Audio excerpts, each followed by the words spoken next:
For now, I wish for them to be as educated as they want to be, because everybody has different things they want to do. So although there's certain stuff that like you should do in order to be in the highest, most sustainable position, most people aren't going to do that, because ultimately, once you get to a certain point uh, where people recognize you as an artist, you can either choose to turn yourself into a machine and draw what people want you to draw so that they can pay you.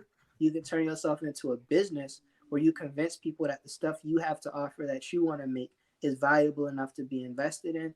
Or you can turn yourself into a content creator where people like you so much that you don't even really have to make art no more. It's just the art gave you a platform to make content where people like you, and some of that content might mess around and be art.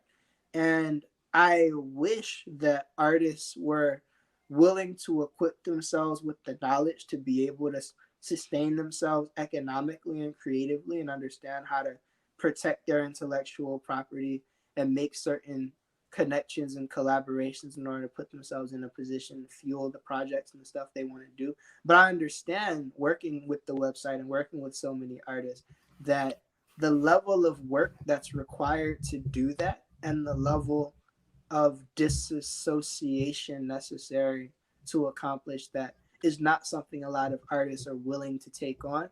And they'll get out of they'll get so much in their own way and so much in their head that could impede the creation of art that's already currently being made, because you're literally telling them to change themselves. And when you change yourself as an artist, it's hard to make what you've been making. And when people support you because you make what you've been making, a change could cause them to take that support away from you. So it's very dangerous as an artist to grow, unfortunately, because when you change, what people know is no longer you. And that's what happened to me. Is I used to draw all the time, and I used to do all this drawing and stuff because I hated my life. And then when life got easier and I was able to connect with some friends and start making bread and stuff, I ain't have the need to draw until 4 o'clock in the morning no more.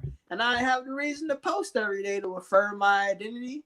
And now I got a page that got a bunch of art on it, but it's not my identity. I am me, and I know a whole bunch of people that affirm my existence, and I'm cool. But for all the people now, when I post art, people don't see it because I ain't been engaging with people, because I have to engage with people. So I didn't do that. And luckily, because of the website, I can do that, but a lot of people can't.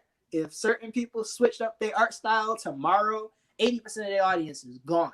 Because there's somebody on the internet that draw exactly the way that that person was drawing the week before. And another thing that I've seen, unfortunately, is that because art and business are so separate, an artist will put themselves under more stress to complete art than they will put themselves under to complete business.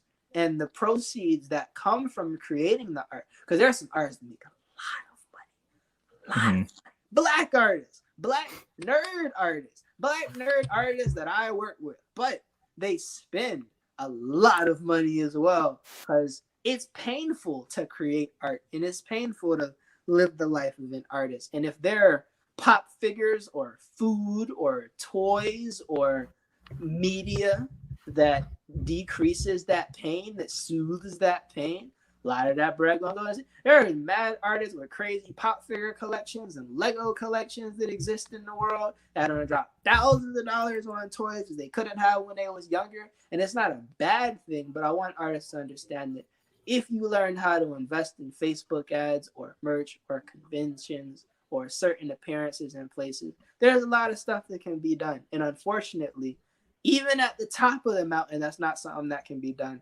because there's always been a giant track record between art and businesses of businesses screwing over artists. And before I got into this position, I thought these greedy companies aren't giving the artists money. Shame on them. But then, when I became this person, I realized companies are always going to reinvest their bread.